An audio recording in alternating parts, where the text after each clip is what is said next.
জয় যিশু। আশা করি ঈশ্বরের কৃপায় সবাই ভালো আছেন, সুস্থ আছেন এবং স্বাভাবিক আছেন। আজকের এই সুন্দর সময়, সুন্দর মুহূর্ত ঈশ্বর দিয়েছেন পিতা, পুত্রের পবিত্র আত্মায়। অসংখ্য অসংখ্য ধন্যবাদ জানাই, গৌরব করি, প্রশংসা করি। তো বন্ধুরা, আমরা যখন বিপদে পড়ি, ঈশ্বর আমাদের প্রার্থনা করলে ঈশ্বর আমাদের প্রাণকে ফিরিয়ে আনে। কারণ ঈশ্বর তার বাক্যতে কী বলেছেন? গীতসংহিতা 23:3 কী বলেছেন? তিনি তিনি আমার প্রাণ ফিরাইয়া আনেন। তিনি নিজ নামের জন্য আমাকে ধর্মপথে গমন করান। তো প্রভু যিশুর মহিমা, গৌরব, প্রশংসা হোক এই কামনা করি। সবাই ভালো থাকবেন, সুস্থ থাকবেন।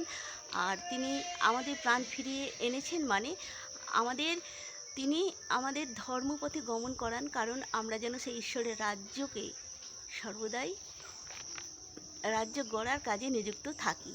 জয় যিশু। Amen, amen, amen.